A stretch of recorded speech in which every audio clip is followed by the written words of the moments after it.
سلام. اگه دنبال یه جای متفاوت و باحال توی تهران می‌گردین، حتما یه سر به موزه دکتر حسابی توی تجریش بزنید.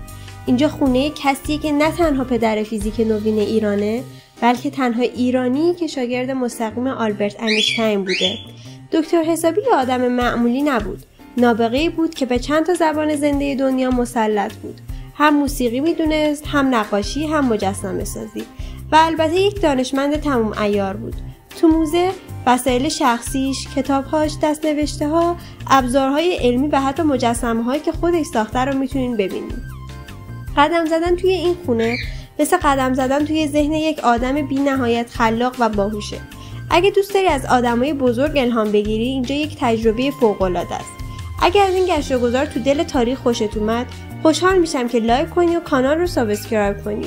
نظرت رو هم حتما برام بنویس، مخصوصا اگه جای خاصی رو میشناسی که فکر میکنی باید معرفیش کنم.